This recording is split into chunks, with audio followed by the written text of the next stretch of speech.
But who are the White Helmets really? Are they a legitimate organization or pawns, funded for the purpose of regime change?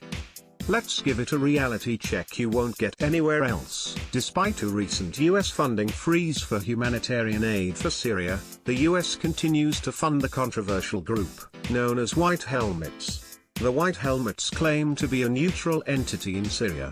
They say they are just helping people caught in the middle of a civil war. But are they? Follow the money and you will find numerous ties to government funding from not only the US, but the UK, the Netherlands, Denmark, and Germany. Untangling these ties to the White Helmets is complicated, so stay with me.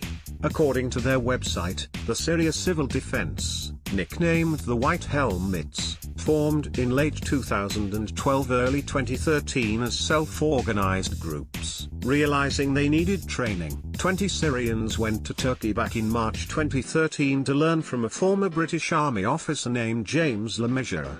Lemessurier has ties to the failed NATO intervention in Kosovo. He developed a training program for Syrians that included trauma care, command and control and crisis management courses. He is credited for helping form the White Helmets structure and operations. Lemessurier was able to fund this training program through Mayday Rescue, his Netherlands-based non-profit funded by grants from the Dutch, British, Danish and German governments. Now, this brings us to December 2013, when the UK-based PR machine backing the White Helmets was established.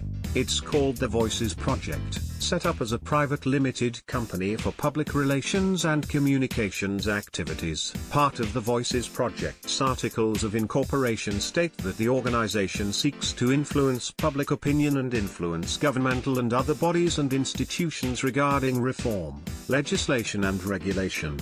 Who set up the Voices Project?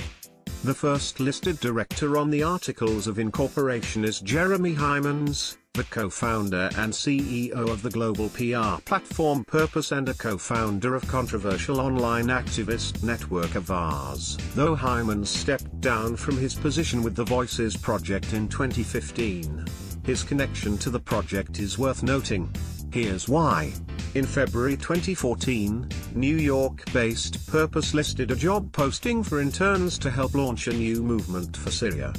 By March 2014, the Voices Project set up the Syria Campaign NGO, which they describe as a human rights organization that supports Syria's heroes in their struggle for freedom and democracy. This, coinciding with the graduates of the Mayday Rescue training establishing new teams in Syria. 6 months later, in October 2014, a conference of these teams came together to establish the Syrian Civil Defense as an official, national organization. They then became known as the White Helmets, thanks to the Syria campaign. According to their website, the White Helmets have been directly funded by Mayday Rescue, and a company called Shamonics, since 2014.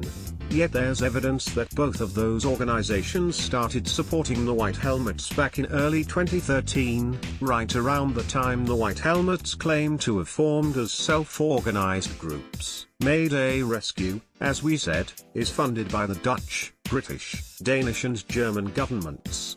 And Shamonics, they are a Washington, D.C. based contractor that was awarded $128.5 million in January 2013 to support a peaceful transition to a democratic and stable Syria as part of USAID's Syria Regional Program. At least $32 million has been given directly to the White Helmets as of February 2018. The firm has been funded by USAID for years, and carries a record of failures in supporting so-called humanitarian interventions, including in Libya. What you need to know is that first, this was only part one of our look at the White Helmets. There are even more dots to connect here, including the relationship between USAID, Shamonics, Jeremy Heimans, and Avaaz. We will make those connections in another episode of Reality Check. But for today, let's make this clear. There are very real questions about the authenticity of the voice of the White Helmets as representative of the Syrian people. It is also clear that the White Helmets have ties to organizations that are being funded by governments that have been seeking, and right now continue to, seek to overthrow the Assad government and to establish a new regime in Syria. And yet our media and government act as if the information coming from the White Helmets is coming from an impartial observer, when in fact, it appears to actually be coming from an organization that is being funded with an agenda to see the Syrian government overthrown. That's Reality Check.